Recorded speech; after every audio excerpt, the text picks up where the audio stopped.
Hey everybody, welcome to this month's episode of Glisten. So glad that you tuned in. I am here today with our Henry County Chair of Commissioners, and you are going to be so blessed by our conversation. She talks about what it's like to be a woman in leadership, but specifically a woman of faith in leadership, and then just also her heart for our county and the great things that are happening here. So I'm so glad you tuned in. I hope that you'll enjoy the conversation and you'll keep it going.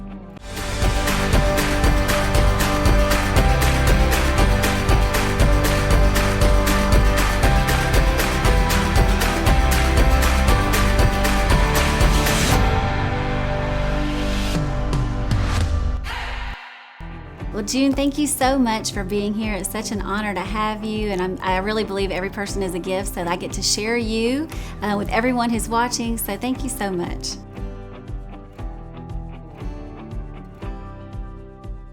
I will tell you, I didn't really realize that my life was forming for a purpose, and I'm beginning to understand that, and those challenges have prepared me for something greater than myself. And some of the challenges I'd like to really make a note of really began right after college and working in a male-dominated environment in construction. Wow. Okay.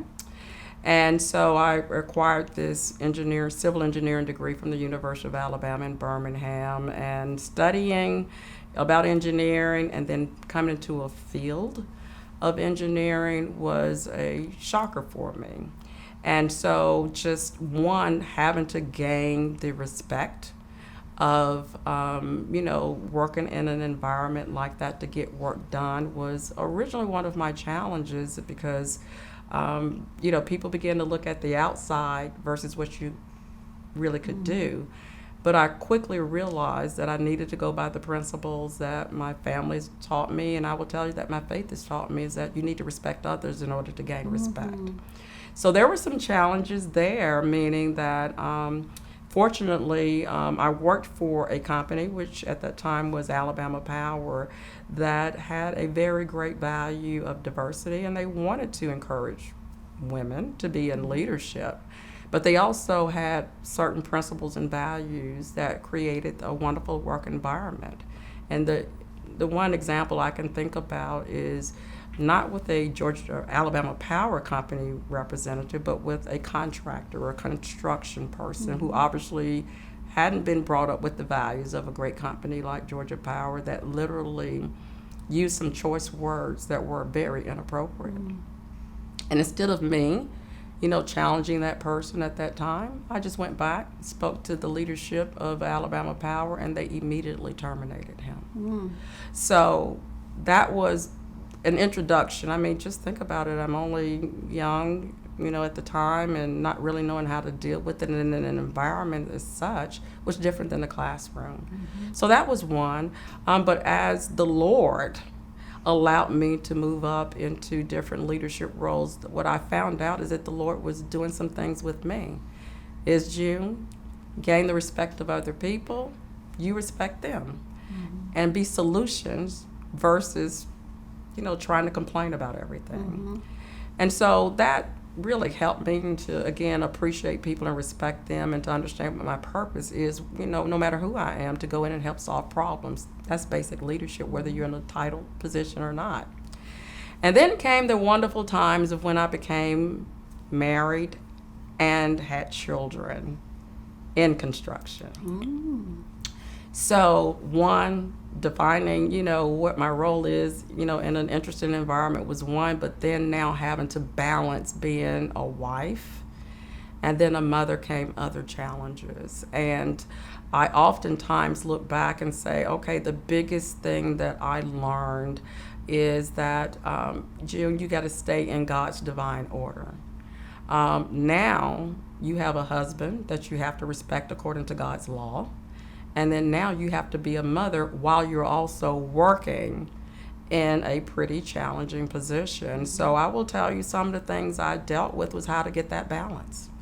And the biggest solution I got out of that, there is no balance. It really is a matter of juggling. there is a friend of mine who recommended that I read a book called Choose to Cheat. Mm-hmm. And I didn't really understand that, but I read the first couple of chapters, and it basically said is that every moment we're having to reprioritize. So there are times where I've got to be there for my children and my husband. But there are times where if it's not that urgent and that important, I'm going to have to ask the grace and support of the family to be there for the business side, especially when you're in a key leadership role. And that, to me, helped relieve me for some of the internal pressure that I was experiencing. So, now wife and mother. And then as the Lord continued to allow me to move into different positions, and thank goodness I had a wonderful time of 27 years with a great company that really created a wonderful environment for all of its employees. Then I retired, had a great time, and I will tell you during that retirement, that was the time when I began to say, June, what is your life really about? And so my family was going through some personal challenges because I had gone through a divorce and then remarried. So we were having those issues of divorce and then going into a blended family and then being in another state. And so our children began to have some behavioral challenges, in my opinion. And I remember being in a very strong key leadership role at Georgia Power Company. Now, this was before I retired, so the Lord, thank you for helping me to remember this. So before I retired, I remember having to go to talk to my top executives and say, hey, I've worked for you for 18 plus years, and I have given you my very best. But right now, I've got to be more of a wife and a mother than a manager. I remember having that conversation and even tried to demote myself. And during that time, I had great leadership. This is June. You have given us a lot. We know that you're going through some things as well. So we're going to put you in another role for developmental for a period of time so that as you can work through your family issues, then things will be fine. And so I had to really take a second look at, do you choose career over family? And I'm just thankful that I chose family, but I'm also thankful that I had a great supportive executive team that supported that, and so they were with me. So then comes the time after retirement. So again, we had some challenges with, blended family, children, our daughters, away from their biological father. And so we had some tough times, and I remember, says, Lord, why am I going through this? I've done everything that I thought I should do. I give back to the community. I tithe. I do all of these things. So why are my children experiencing these things? And the Lord said it's because I wanted you to see some things that you haven't experienced before. And that's when I started the journey of creating a Virtuous Women Life Academy to mentor women and to really help those who are less fortunate, who may not have the support around them. And so I was on this big, wonderful path of, creating a transitional home and, helping all of the women I could, picking up women on the street that I thought needed help. And so then came the call to run for chair of the Henry County Board of Commissioners. And that nonprofit still does exist, but it is not the primary. I did not overcommit. And so during that journey, the Lord called and said to me through my church ministry that we need people to get out of their comfort zones and help bring about positive change in the community. And that's when I accepted that call. And I will tell you, it has been interesting. Because I still believe that our world is going through so many prejudices and going through so many other things that we've got to begin to look at the competency of the individuals. So if you sit here and ask me, some of the challenges that we have is still, how do you demonstrate that you've got skills, talents, and abilities to bring to the table as a leader.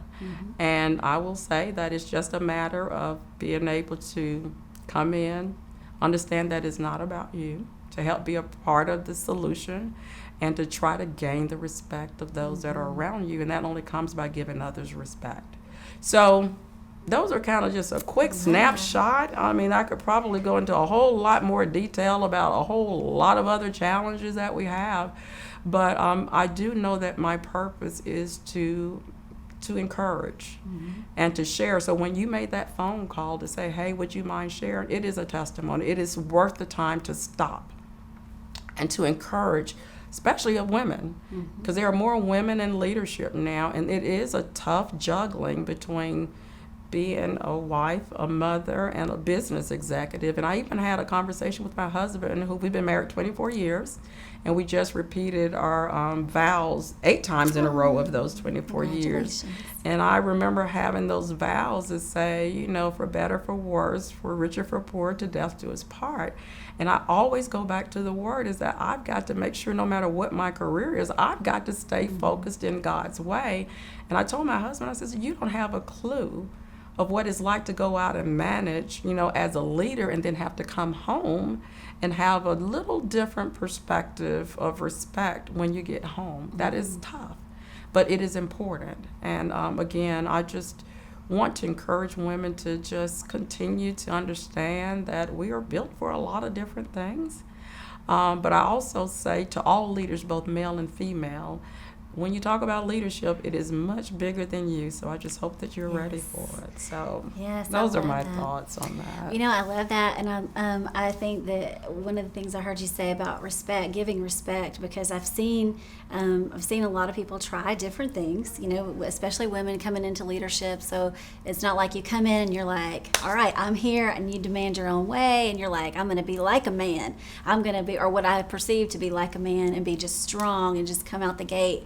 You know, you can't do it that way. It does. I mean, you can try it that way, but I think the best way is always just to offer respect. And as a follower of Christ, as a person of faith, I mean, we know that is the way of the kingdom. I mean, it is showing respect, showing honor to other people if you expect to receive some honor back. And so I imagine there was some unique challenges when you did have a family, because you think about with balance, and of course we don't believe there is such a thing as balance. It's not even, I don't even think it's biblical. I think there's seasons of intensity. That's exactly right. Followed by seasons of rest. And we talk about how we don't, there's a scripture that talks about, it's like a farming term, but it talks about how you don't glean your field all the way up to the edge.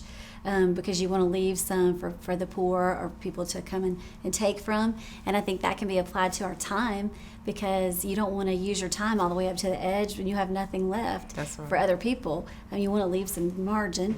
And so that can be a challenge, I'm sure, when you have family. But I've heard moms that are in any kind of leadership position, if they are struggling, like we know it's important to eat meals with your family, and they're like, well, I can't because I'm working until whatever time.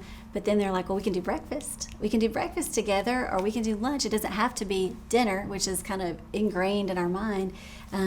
But taking the time to spend time with our family. So if I could say just 2 or 3 more things, I'm not sure how much more time we have. I need to be clear that there was a moment where I felt like I needed to be in control and to, be like the men or whatever, because I would say at the time I wasn't as confident in myself at that time, because it is hard sitting in these male-dominated meetings, and you can say something and no one really listens to what you have to say. And so I've gone through that time where I felt like I was probably too aggressive, and probably created, not the best environment for all. But then I realized that I wasn't getting anywhere with that. And so now I've gotten to the point, and that's part of growing through leadership, in my opinion. I had to learn that, June, your goal as a leader is to connect with the other people, not to fight with the other person. And then for me, I think the biggest thing I had to deal with is, June, be who God created you to be. You stop trying to prove something to someone else. So I just wanted to be clear that I have gone through a transformation process, and there have been mistakes made, there's been apologies that I've had to make, and there's had to be adjustments that I had to make to myself, because I was representing not June, but an organization or a group of people. So that has been one. And then when you speak about the family, I do remember during those times with our daughters coming up, and like, okay, this is dinner time. No TV. No telephones at the table, cooking meals, or them joining me to cook meals, but there's a way to integrate in that time with family. I remember sitting down with my daughter. I remember when Blackberries came Yes. out. And I was working at a pretty big operation, and it was just nonstop, 24 hours, 7 days a week. And I says, well, you know what? We got Blackberries now, so I'm going to sit in here at the TV while the child is watching TV, because we did allow some time for TV, and I'm still working the whole time. And I remember my youngest daughter taking that Blackberry out of my hand and throwing it to the floor. And I was going like, what is she really saying to me? But it was an eye-opener for me that when I'm in their presence, I need to be present. Yeah.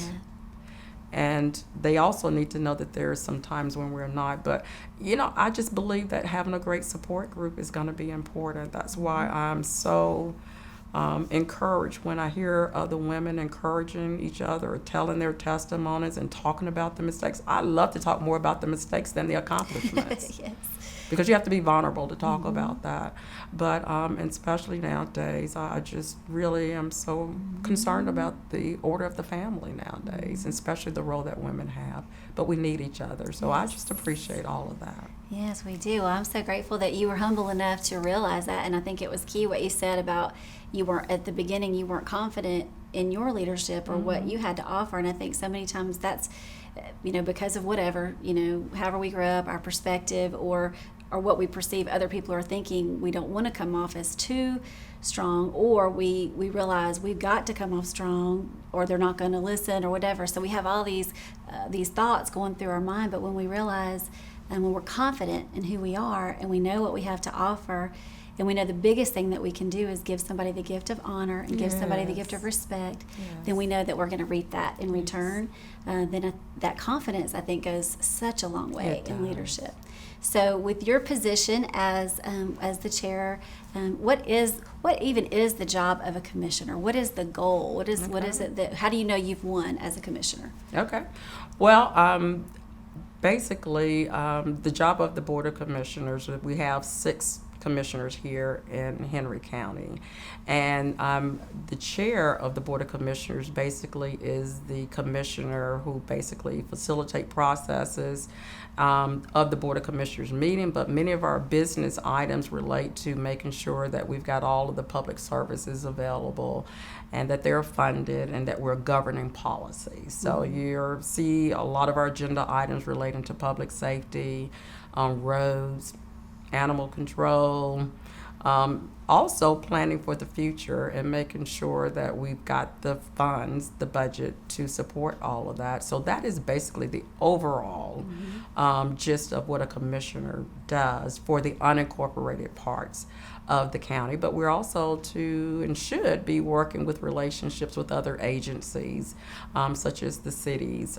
here in Henry County, the Water Authority, Board of Education, all of the other agencies, so that we are, again, making sure that the county and the cities, and more importantly, the citizens have what they need and feel good about where they live and work. So that is that. Now, your question about how have you won? How do you know you've won? I think the biggest thing is going to be if you're ever reelected, when the citizens have confidence that you're doing the right things for the right reasons. To me, when I think that we've won is when there's a vision cast and we're making progress. And you're doing it in such a way where you're balancing the budget and you're doing it following policies, and you really are doing what most of the citizens want. Because what I have learned in this role, every decision that you make, someone is not going to be happy about it. So it's hard for me to say whether you won or not.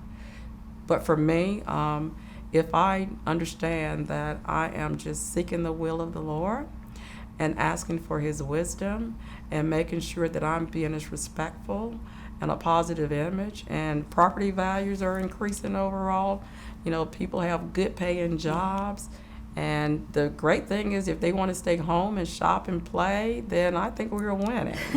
And so, that question about winning, for me, is for me to go home at night and understand that I've done the very best that I can in the right way and for the right reasons. I feel like I've won. That's great. Well, our time is coming to a close, but just really quickly, if you could share in a nutshell, what can we expect in the future? Do you have like a vision for what you would love to see, or is there any surprises, any inside scoop you can tell us about some great things that are coming to Henry County?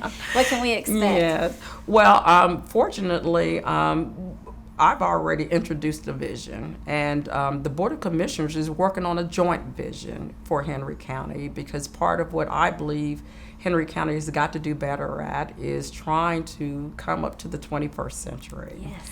I mean, you hear about the roads and the transportation that has not grown with the population growth that we have here.